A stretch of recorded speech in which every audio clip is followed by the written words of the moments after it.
આ તો સોનામોર જેવું લાગે છે કે આ વિક્ટોરિયા રાણીની સોના મોહર છે જે 1862 માં ચલણમાં હતી. આપણે મિત્રો સુરતવાસીઓ માટે અક્ષયભાઈ છે ને ફ્રીમાં એક્ઝિબિશન લઈને આવ્યા છે, જેમાં છે ને તમને હજારો વર્ષ જૂના ઓલ્ડ કોઈન છે, એન્શેકના કોઈન છે, ઘણી બધી ચરણી નોટો અને ઘણી બધી જે એન્ટિક વસ્તુઓ છે ને એ બધી જોવા મળવાની છે અને એનું છે ને ફ્રીમાં એક્ઝિબિશન થવાનું છે.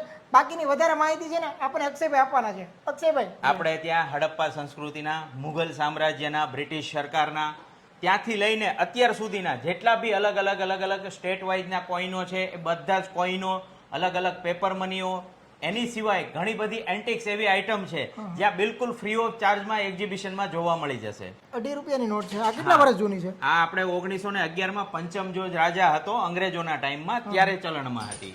ઓકે. અને આને તમે શું કહેતા હતા? 20 રૂપિયાની નોટ? આ 20 રૂપિયાની નોટ આઝાદી પહેલા આપણે કોઈ 20 રૂપિયા નહોતા. આ જેવી આપણે દેશ આઝાદ થયો એ પછી ફર્સ્ટ આ 20 રૂપિયાની નોટ. ઓહો. તો મિત્રો છે ને 13, 14 અને 15 જૂને ફ્રી એક્ઝિબિશન થવા જઈ રહ્યું છે અને એમાં પણ છે ને ઘણી બધી જૂની વસ્તુ જોવા મળવાની છે અને ઘણી બધી વસ્તુ જાણવા પણ મળવાની છે. તો તમારે પણ એમાં જવું હોય ને તો બાકીની બધી ડિટેલ ડિસ્પ્લે પર આપી છે, તમે પણ વિઝિટ કરી લેજો અને બધી વસ્તુની માહિતી પ્રોપર લઈ લેજો.